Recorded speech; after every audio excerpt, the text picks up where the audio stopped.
Hello friend, आपला इथं video end करायचा आहे म्हणून व्हिडिओ स्टार्ट केला आहे. आजकाल माझी तब्येत खूप खूप म्हणजे खूप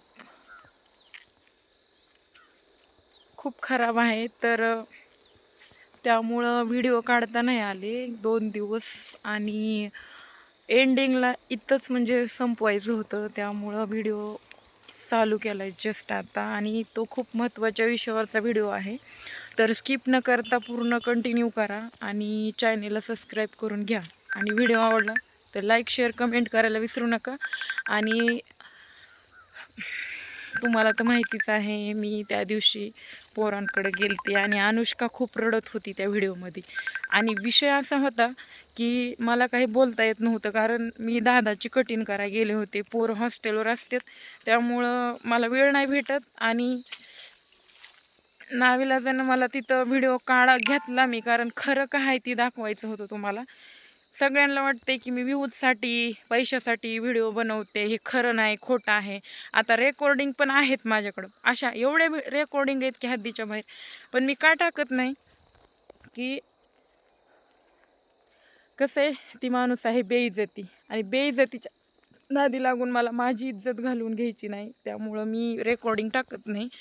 आणि टाकली नाही, एक वेळेस टाकली होती तर कुणीच त्याला म्हणजे चांगला रिस्पॉन्स दिला नाही, किंवा कुणाला वाटलं नाही की हां खरं आहे, किंवा हिला आपण सपोर्ट केला पाहिजे, किंवा खरं बोलली ही आणि आपण जे ऐकतोय ते खरं आहे, कसं कुणालाच कळमळ वाटली नाही. त्यापेक्षा मी जे शेअर करते ते ज्यांना आवडल त्यांना आवडल, आणि ज्यांना सपोर्ट करायचं ते नक्कीच करतील. अशा हिशोबानं हा व्हिडिओ टाकते मी. आता ह्या संदर्भात मी बरेच दिवस झाले व्हिडिओ काढत नव्हते की बाबा जाऊ द्या कशाला. आता खरं तर माझ्यावर एवढा अन्याय करून सध्या मी शांत बसायचं म्हणजे साधी गोष्ट आहे का? आणि किती दिवस शांत बसायचे? तुमच्याच लेकीवर, आईवर, बहिणीवर जर अशी वेळ आली तर तुम्ही काय सगळं सोडून देणार आहेत का? तुम्ही काही ना काही कायदेशीर प्रक्रिया करणार, किंवा काही ना काही करणार.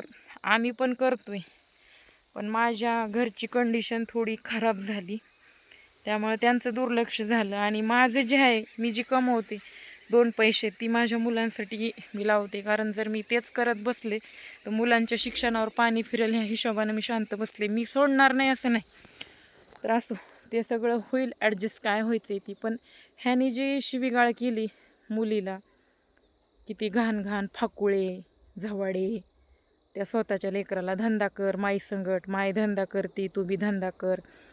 मुलगी म्हणली पप्पा मला आधार कार्ड द्या, अनुष्का. मुलगा तर म्हणला मला बोलायचंच नाही तसल्या घाणेरड्या माणसाला, कारण ती काय बोलतंय म्हणला, इतकं घाण आम्हाला ऐकू वाटत नाही मम्मी.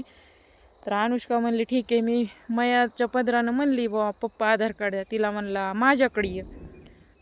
अनुष्का म्हणली माझ्या मम्मीला सोडून मी नाही येणार. तिला म्हणते ठीक आहे, तू बी तिच्यासोबत धंदा कर, फाकुळे झवाडे, आणि माय धंदा करते तू बी कर, तुम्हाला मजा वाटायली. आणि नंतर मी फोन हिसकाटून घेतला आणि मला म्हणला की हां खड्ड्यात टाक तिकडं ती लेकरं, हिरीत टाक, पिटवून दे, अशी म्हणजे घाण भाषा वापरली. आणि अनुष्कानं इतकं टेन्शन घेतलं, इतकं टेन्शन गेलं की अक्षरशः अनुष्काला दुखणं आलं. तर एवढ्या बी खालच्या थराला जाऊन बोलणारा माणूस आहे. त्याच्या पण आया बहिणी धंद्यावर त्याने बसवल्या असत्या, म्हणून ते दुसऱ्याला असं बोलते. नीच प्रवृत्तीचा, 12 बापांनी काढलेला हेलपटल्यालाही स्वतःच्या लेकराला एक तर सांभाळलं तर नाही. माझी इज्जत घेऊन 2 लेकरं पैदा करून जर स्वतःच्या लेकराला म्हणत असेल तू धंदा कर स्वतःच्या लेकीला, तर ही काय बाप म्हणायच्या लायकीच आहे का? तुम्ही मला सांगा, सांगा तुम्ही मला. स्वतःच्या लेकराला असं म्हणजे एवढं वार केल्याने झाले काळजावर की मी सांगू नाही शकत, इतका त्रास होते मला. मी स्वतः संघर्षातून लेकरं लहानाचे मोठे केले, खूप काही सहन करावं लागलं मला. लोकांनी पण किती त्रास दिला मला. हवं तर मला लग्न करता येते, काही करता येते, पण माझे लेकरं तोंडाकडे बघून मी काहीच केलं नाही. समाज एका बाईला जगू बी देत नाही, मरू बी देत नाही. लग्न करायला गेली म्हणणार हिनं लग्न केलं, इज्जत घालविली. कुणाच्या रिलेशनशिपमध्ये राहिलं ते म्हणणार लपडेबाज आहे. आणि जर एकटी राहिले तरी म्हणणार धंदा करते. आता माझ्या गावातले कोण लोक आहेत माहीत नाही. तो म्हणतो की गावातले 50 लोक मला सांगतात मी धंदा करते म्हणून. ठीक आहे, म्हणू द्या. गावातल्याच्या बी पाठीपोटी आई बहिणी आहेत. जे बी कोणी माझी बदनामी करीत असेल ना विनाकारण, त्यांच्या पण आई बहिणीवर टाईम आल्याशिवाय राहायचा नाही. आणि ही जी भाड्या बोललाय ना, ह्याच्या गांडीत तोंडात चौकडा आड्या बजबज पळून मरणार. ह्याचा बाप तर मला अटॅकनं, त्या बापाने माझं आयुष्य बरबाद केलं. ह्याला दुसरी बायको त्यांनी करून दिली, त्याचा परिणाम त्याला भोगावा लागला, ह्याच्या डोळ्यासमोर भोगावा लागला. आणि माझ्या आधी हीच खपणार आहे, एवढं ध्यानात ठेव. मला किती जरी त्रास झाला ना तरी नीच खालच्या थराच्या तुला वड्या वगैरेला पैदा केलेलं आहे. म्हणून तुला सांगते मी की तुला तर नरकात तर जागा भेटणारच नाही, पण गांडी तोंडात आळ्या किड्या पडून मरणारेस तू, एवढं ध्यानात ठेव माझा शब्द. हां, आणि तुझ्या आईला बहिणीला धंद्यावर बसव, कळलं का? तुम्हाला माहिती धंदा काय असते, तुम्ही करून बसता. तुझ्या माईला लावतोस काही की धंद्यावर, तुझ्या बहिणीला लावतोस धंद्यावर, हाय त्या घरात अजून बायका त्यांना लावतोस धंद्यावर, म्हणून तू आम्हाला धंद्यावाली म्हणतोस. हां, तुझ्या घरातल्या बघ जाऊन घेणारे कसल्या आहेत ती. माझ्या लेकराला म्हणलंच धंद्यावर, गु खाऊ कुत्र्या. अरे लोकाच्या लेकराची इज्जत घेऊन 2 लेकरं पैदा केलेस, आमचा पैसा गांडीत खुपसून घेतलास आणि वरून अजून आम्हाला म्हणतोस हे धंदा करतात म्हणून. असा कसा तरी आहेस. तुझ्या आईला तुझ्या बापच लागला होता का दुसरं कोणी लागलं होतं म्हणून बाहेर निघालास तू? असली घाण अवलाद पैदाशार तू, जगून तुझा काही उपयोग नाही, मर कुठंतरी फाशी घेऊन. नीच प्रवृत्तीचा माणूस. आता लय सगळ्यांना लागन मी घाण घाण बोलले, पण कुणाला काय लागायचं ना ती लागू द्या, मला हरकत नाही. ठीक आहे, मला म्हणलं तिथपर्यंत ठीक होतं. बरं, मी काय धंदा नाही करत, कबाड कष्ट करून जगत आले आतापर्यंत, मला माहीत बी नाही धंदा कसला असते ती. ह्यानी मला धंद्यावर तर बसविलं धंदा करती म्हणून, माझी इज्जत घालवली. पण नंतर आता माझ्या स्वतःच्या लेकीला म्हणतंय धंदा कर, स्वतःच्या लेकराला. अरे ह्यानं 12 वर्षात 12 रुपये नाहीत की दिले, आम्ही एवढं कष्टानं लेकरं सांभाळले, लहानाचे मोठे केले, आज मला म्हणते धंदा करती. आणि पुरीला म्हणला धंदा कर, पुरीला ताप आली, दुखणं आलं मरणाचं, एवढं घाण बोलला ही भाड खाऊ. आणि तू काय बहिणीच्या नावाने शेत केलं आणि कुणाच्या बी केलं तरी तुझ्या गांडीत काढलेली खोटी कधीच काढणार नाही, एवढं ध्यानात ठेव. पोरांना शिकवायला ना मी तुझ्या उरावर नाचायला, बघते की कसा देत नाही जमीन आणि काय करतोस ना, आम्हाला जमीन द्या म्हणतोस ना. अरे तू कशाला आलताच आम्हाला हुंडा द्या म्हणून, आमचा गु खायला भीक मागाय कशाला आला होता होय र? तू कशाला आला होता सांग? आमच्याकडं हुंडा घेताना, आमच्या बापाकडून फ्रीज घेताना, आमच्याकडून पैसे मोजताना, आमचा गु खाताना बरं वाटलं का तुला होय? पुन्हा माझी इज्जत घेताना बरं वाटलं का तुला होय? तुला झोपायला बरं वाटलं, लेकरं काढाय बरे वाटले, पैसे घ्या बरे वाटले, जमीन द्या तुझ्या मुळावर येईल होय रे? अरे तुझे आमच्या जागेवर दुसरं कोणी असतं ना, तुला तिथं येऊन चांगला नागवा करून हाणला असता, उरपाट तिरपाट बांधून, कळलं का?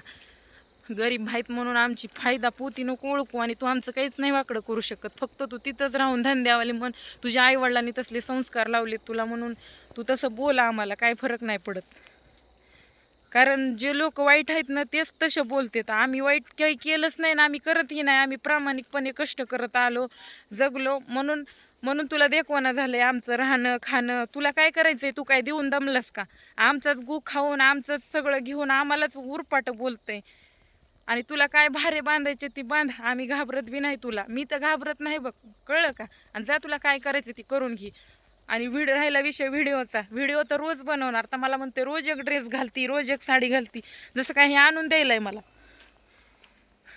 ह्याच्या घरी होते तेव्हा ह्यानी मला साधं भाकर खाऊ दिली नाही, सुकाची भाकर सध्या नव्हती कधी मला. आणि आता ह्याला लेकरं बाळ कपडे ते घातलेले सध्या देखवाना झालंय. आमच्या परीनं आम्ही जगायलो, काय करायचंय? आमचा विषय घ्यायची तरी काय आहे का गरज त्याला? तुला काय करणं होतंय ती करून घे, आम्हाला काही फरक नाही पडत. किती शिव्या द्यायच्यात ती दे, काय आरोप करायचे ती कर, लेकरावर कर. तुला दाखवतो आम्ही एक दिवस. तुला वाटत असं ही शांत बसलेत, पण तुला माहित नाही कोर्टामध्ये काय प्रॉब्लेम चालू आहे. तेवढा सॉल्व्ह झाला ना, तुझ्या गांडीतला खोटा बाहेर आम्ही काढणार नाही आणि काढत बी नाही कधीच. तेव्हा मग तुला कळल की आम्ही पण काय आहेत ती. तुला वाटायला तुला सोडून दिलंय असंच मोकळं. कुणी कुणाला सोडून देत नसते, पण मी पोरांची प्रगती करायला, त्यांना शिक्षण द्यायला, कारण तुझा ऊर तुडवायचा आहे ना त्यामुळं. कारण मी जर त्यांना असं ठेवलं ना माझ्यासारखी वेळ त्यांच्यावर जर आली तर ते चांगलं नाही होणार. तुला नीट करण्यासाठी त्यांना शिक्षण देणं खूप महत्त्वाचं आहे. आणि याद राख, तुला फोन लावायचं कारण काहीच नाही आहे, तुझ्या वाचून माझं काही अडत नाही, आणि तुला सोडणार बी नाही. आणि राहिला विषय नांदण्याचा, ती तर गेलं खड्ड्यात. तू म्हणतो ना लग्न करून राहा, पळून जा, ती केलेलं बरं, पण तुझ्यासारख्या घाण माणसापाशी नाही आलेलं बरं. तर मित्रांनो, मला म्हणू नका की मी असं बोलली तसं बोलली, कारण हा माणूस बोललाय. खूप त्रास होते मला त्या गोष्टीचा, त्यामुळे मला एवढं सगळं बोलायची वेळ आली. आणि हा व्हिडिओ सगळ्यांनी बघा. मग मला त्रास देऊन, माझ्या घरच्याला त्रास देऊन, ह्याच्या बाप मरून गेला, ह्याला आमचा तळताट लागला म्हणून तर ह्याला झटका आला. देवाने जगू सध्या दिलं नाही, आतीची माती झाली. आणि ह्याची पण एक दिवस होणार आहे. ह्यानी दुसरं लग्न सोडा, माझा ते विषय सोडा, मी वाईट होते ना, मी धंद्यावाली होते. तर ह्यानी याची दुसरी बायको का आणली नाही, का गेली उलटून पळून तिकडं?